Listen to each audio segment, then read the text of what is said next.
This is Water Elemental. And this is Axis. And we are here to talk about the League of Legends. This is a podcast we do from time to time. Talk about things that are in this game that you may or may not be aware of. That's where we come in. Well, actually, you might be aware of them. We repeat what you already. Sometimes. Sometimes. First thing that's on everyone's minds, we're going to jump right to it, folks. T-shirts. Yeah. T-shirts, yeah, sure. Now, Caitlyn, the Sheriff of Piltover. New champion approaches this week. We got the down low on all of our abilities. I gotta tell you, we were right about a lot of them. Not to brag or anything, but we did get a couple of them right on the head. Our guest, before he went missing, he got a lot of the stuff right about the passive, where she can hide in the bushes and pick away. I'm glad that we're seeing more environmental things happening. Yes. Let's start with the first ability, though. Piltover Peacemaker. Caitlyn revs up her rifle for 1 second to unleash a penetrating shot, which deals physical damage and deals less to subsequent targets. I imagine this is going to be sort of a line, just a single line shot, somewhat similar to Finalis Funklin that Lux has. It'll go through all targets in a single line and deal less damage to each one. So it'll be kind of like Ezreal's Blast, except I imagine it'll have shorter range. And of course, we have Yordle Snare Trap, or Yordle Snap Trap, rather. Killing sets a trap to reveal sneaky Yordles. When sprung, the trap immobilizes the champion and deals magic damage over 1.5 seconds. So why is it specific only to I imagine Kennen and Teemo? I doubt it's specific only, but because she's from Piltover, you know. And they hate Yodels. They don't hate Yordles, but they're crafty buggers. So she's got to be careful.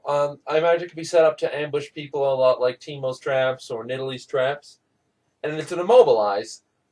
Now, an immobilize on a range, I don't really like that. I do see that you have to set it up, but I want to see how long the activated time is. Like if you set it down as you're running away from a champ, how long will it take to spring it? So I'll have to see that before I can say it's too OP, because giving a ranged champion a very, very effective CC, I don't really care for that because they already have a range advantage. And she also has a snare attack, so it's hard to see in a soft CC on range. Might be a bit too much. We'll see. The next ability is 90 caliber net. Caitlyn fires a heavy net to slow her target, and the recoil knocks Caitlyn back. I imagine it'll be a little 0.5 second stun, or maybe it'll just be a little knockback effect on her, and it'll slow the target. I'm not sure how much, but we'll see. And it depends how far she gets knocked back. Yeah, if it's a far knockback, then it'll be a very, very effective and very creative escape mechanism, I think. It's kind of like if you play WoW, it's, what is it? Disengage? Disengage. It bumps you back a good feet. And especially if you're running away and someone is like using Ghost or something, you snare them. Yeah, you turn, snare them, and you pop back. That sounds like a really fun ability that can be used very frequently. And I wonder if you can pop it through walls. Yeah, that's actually what I was going to say. I wonder if you can pop it if it's long enough that you can juke through walls. But we'll see. I really want to see that in action. I'm actually probably going to pick this champion up. Oh, me too. And then finally, Ace in the Hole. Kennen takes time to line up the perfect shot, dealing massive damage to a single target at a huge range. Enemy champions can intercept this on the way. This is the Dwarven Sniper ability. This is Dwarven Sniper Ultimate. You line up a shot at incredible distance and deal a massive amount of damage to a fleeing opponent or an opponent that's right in your face. Enemy champions can intercept it, so it'll be better for picking off people rather than initiating a team fight, because the tank will likely eat it anyhow and it won't deal too much damage. But I can see how this is going to be great for maybe that Master Yi who ults and starts to sprint away. You can't get a hold of him. So I think it'll be a really fun ability, and the fact that they can intercept it adds some dynamic to countering it, instead of just being like, oh, you're all AoE'd and snared. And of course, headshot, like we were talking about. Every 8 attacks, she deals 150%, or every 2 attacks in brush. This will be, give you something to think tactically about It's a lot like Master Yi's Double Strike passive or Twisted Fates stack deck. So you'll definitely be thinking strategically about setting up camp and brushes and just trying to pick off targets and set off ambushes, which I think thinking tactically is something we definitely all need help with. If you think about it in 3v3s, I always go back to 3v3s because that's the best way to kind of visualize how to test a character. There's a lot of brush. There's a lot of strategic places that she can be. She could be on the bottom. There's like good groups everywhere.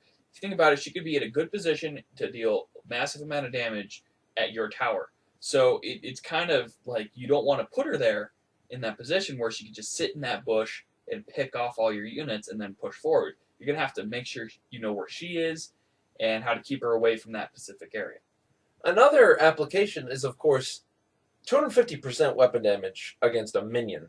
Now, it's not a monster, so this isn't going to be very good for jungling, but it does say minions.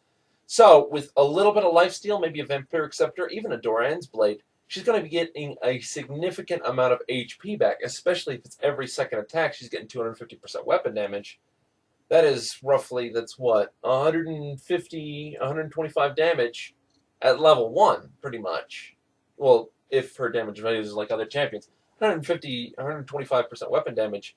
Vampiric Scepter, that's 13, 14 HP of a Vampiric Scepter every 2 attacks plus her normal attack damage. That's a significant health gain at low levels. We also have to consider the fact that we got to know what her attack speed is, and we got to know what her coefficients are. And her range Yes. is more important as well.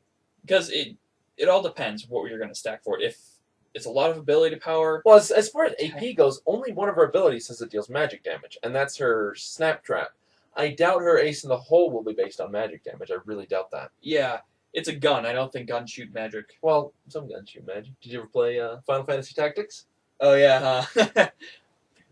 But, like we said, we just gotta wait. We gotta find out what her big abilities are going to take, and her range, and all those little details that we still need to figure out. But it'll be great. I can't wait to play this champion. I'm really looking forward to it. I've been excited. The last champion I was really excited for was Lux. She came out. I was very happy with her. Swain I was happy for, but I got to give him a second chance. I really I told my girlfriend about this. I'm like, hey, they're putting Dwarven Sniper in the game because she was a big Dota enthusiast. And she's like, really? Oh, now I got to play this game. I'm like, yeah, she's got pretty much all the same abilities. She's like, oh, it's a she. Never mind. I'm like, oh, really? What? You think, like, girls and stuff would be like, oh, I my don't know. God. You can't really trump the Dwarven Sniper, though. I mean, you pick him, he's like, I'm your dwarf. It's just great. He's a drunk. It's hilarious. Legendary skin, bearded woman. Oh, that'd be great. I'm your sharpshooter. I'm your dwarf. This lady is Lady the Blue. What the? I'd be frightened, is what I'd be. Release her with the legendary skin. Yeah, that'd be funny as hell. Okay. That's really it. If you guys have any thoughts, comments, put them up. Happy to see them. All right. Now it's time for some interesting news. We got a sale coming up. Imamu Imperial Zin Yao and Waterloo Misfortune. I know a lot of you are going to be picking up Imamu. It's an adorable and hilarious skin, making fun of all those emu kids. And of course, Waterloo Misfortune. I know she's a very popular character. So definitely pick those up. They're going to be very cheap this week, and I suggest taking a look. Speaking of Imamu, you can pick up new merchandise, shirts and posters, and one of the shirts is an Imamu shirt. There you go. You get some sweet right merchandise. It's hard for me to pick. I want to get a shirt. I want to get one with my name on it, but it's hard to pick. I'm having trouble because they have such good pictures on them. They have Akali, they have Vladimir, they have it's all Kale. custom art too, isn't it? Yeah, the only one I found out that didn't really have well-made custom art was the Fiddlesticks. Yeah, Fiddlesticks. And the Caitlyn. You know, Fiddlesticks always gets left out in the cold. He's only got really a couple of friends to meet him. That's his friends, you know, always.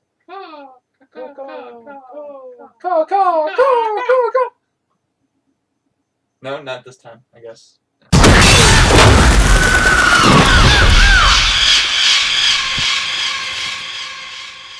Oh, good! There it goes. But yeah. Oh, wow, that's louder every time, I swear. Blew out my ear. No, that's terrific. Yeah. And lots of stuff. It's slow this week because it's the holidays. Yeah, holidays. Everyone's on break, and you know what? That's kind of good. I'm glad they're taking a break to just kind of. But they didn't take too much time off considering they brought out 2 videos. The one with the little box with Garen and.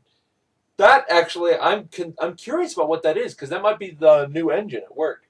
Because those look very similar to the Mordekaiser and Gragas character types. Yeah, now that we're talking about it was kind of suspicious at the end where they said, what did it say?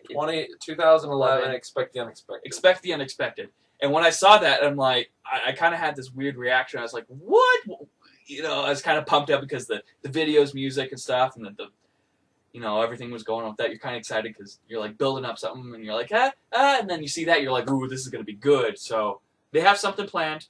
I think Garen should have been spending a little bit more, though. More Demacia? A little bit more Demacia. It should have been like a spin, then Cat, which is, They could both spin at each other. Then it would be tops.